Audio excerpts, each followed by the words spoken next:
नमस्कार प्यारे बच्चों, आज हम आपको सुनाने वाले हैं एक ऐसे मोमो वाले की कहानी जिसके मोमो तो बहुत स्वादिष्ट थे, लेकिन उसका दिल लालच से भरा हुआ था।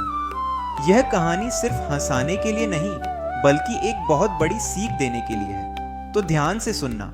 चिंटू नगर एक छोटा सा प्यारा और रंग बिरंगा गांव था। यहाँ बच्चे स्कूल जाते, बूढ़े पार्क में बैठते और शाम को पूरा बाजार रौनक से भर जाता। इसी बाजार में थी एक छोटी सी मोमो की दुकान।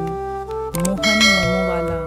मोहन मेहनती था, सुबह जल्दी उठता, सब्जी मंडी जाता, लेकिन उसके मन में एक ही बात घूमती रहती, ज्यादा पैसा कैसे कमाया जाए। दुकान पर भीड़ लगी रहती थी, पैसे भी अच्छे आने लगे, लेकिन मोहन के मन में लालच का बीज पनपने लगा। मोहन सोचता है, अगर मैं मोमो थोड़े छोटे कर दूं तो कोई क्या जान पाएगा। वह 8 मोमो की जगह 6 देने लगा। ग्राहक थोड़ा शक करते हैं पर कुछ नहीं कहते। भैया, आज मोमो छोटे लग रहे हैं। नहीं नहीं भैया, मोमो तो उतने ही बड़े हैं, शायद आपको लग रहा होगा। अब मोहन सबको 2-2 मोमो देने लगा और उसने अब मोमो भी छोटे बनाना शुरू कर दिए। अब मोहन को यह करने की आदत हो गई थी, लेकिन अब उसके पास कम लोग आने लगे। वह बाजार से सस्ती सब्जी खरीद के ले आता और उसी सब्जी को उपयोग करके मोमो बनाता। अब वह इतना लालची हो गया कि वह अब चटनी में भी पानी डालने लगा, लेकिन अब लोग शक करने लगे। फिर एक दिन चिंटू नाम का बच्चा आता है और बोलता है, मोहन भैया, अब आपके मोमो में पहला जैसा स्वाद नहीं रहा। मोहन को यह बात सच नहीं लगी और वह फिर भी वही मोमो बेचने लगा।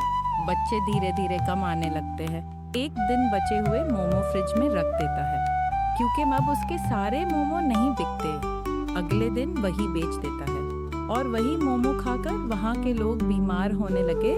पूरे मोहल्ले में हड़कंप मच गया, लोगों पेट दर्द हो रहा है, जरूर मोमो की वजह से। फिर लोग सोचने लगे कि जिन्होंने मोहन के मोमो खाए हैं वही बीमार हुए हैं।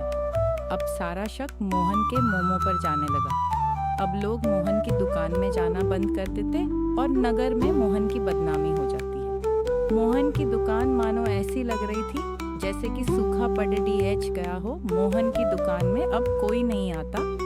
मोहन रोते हुए बोला, काश मैंने लालच न किया होता। एक बूढ़ी अम्मा आती है और बोलती है, लालच से कमाया पैसा टिकता नहीं बेटा। मोहन को अपनी गलती समझ आती है। नई दुकान का बोर्ड, ईमानदार मोमो वाला, ग्राहक लौट आते हैं और फिर मोहन की दुकान चलने लगती है। इस कहानी से हमें यह समझ आता है कि लालच बुरी आदत है। ईमानदारी से ही सच्ची खुशी मिलती है।